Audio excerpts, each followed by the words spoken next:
My name is Angel Henry, and I am proud to share with you a story that is close to my heart. It is about a group of people who have made a dream a reality by choosing to feast for change.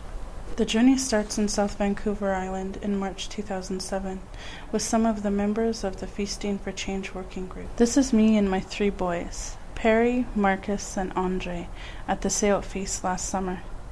I am from the Paquachin First Nation, and I am proud that I learned everything I know about food from my mom, Joan Henry, whose food teachings were passed down to her from the many women in our family.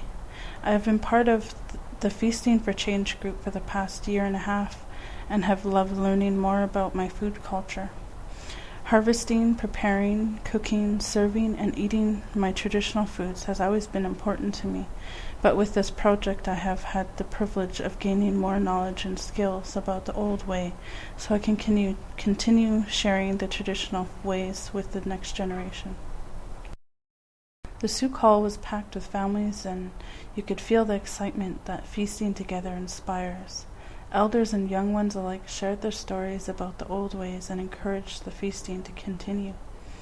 Ideas bubbled about what it would take to share the traditional ways by using knowledge and skills that already exist in the community. So we set a path of working with each community's planning committee to create feasting events that highlight the stories, passion, skills, and knowledge in each community, while also assessing what their hopes and dreams were around food. The events continued along the path of over 18 months. We had the honor of helping to host 14 events in 9 communities: pit cooks, harvesting days, plant identification walks, a large urban feast, and so much more.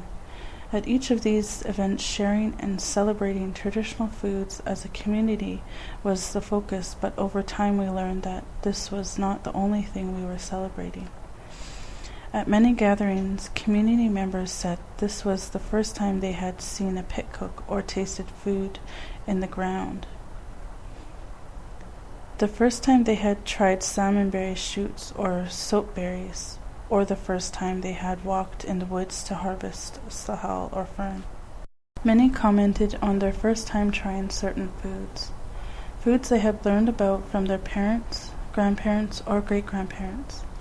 In one of the communities, the children taught us how to harvest, prepare, and eat rock stickers, goose-neck barnacles, mussels, sea eggs, and urchins.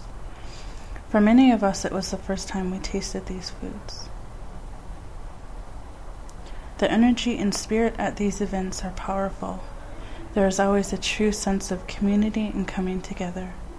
So many times we heard that it was so nice to come together, to gather together and share food when it is not a funeral.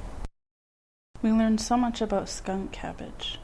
They are harvested in the springtime and then are used to wrap the fish in the pit. They are so useful they can be used as a dinner plate. We were also taught that we could use skunk cabbage for a shoe. How creative the old ways was. What I have learned from my elders is that everything has a life. Be thankful for what you have and only take what you need. Always keep your heart and mind open to the teachings you are receiving. We are hoping to share this story with others so more First Nation communities can continue to receive the teachings while feasting for change.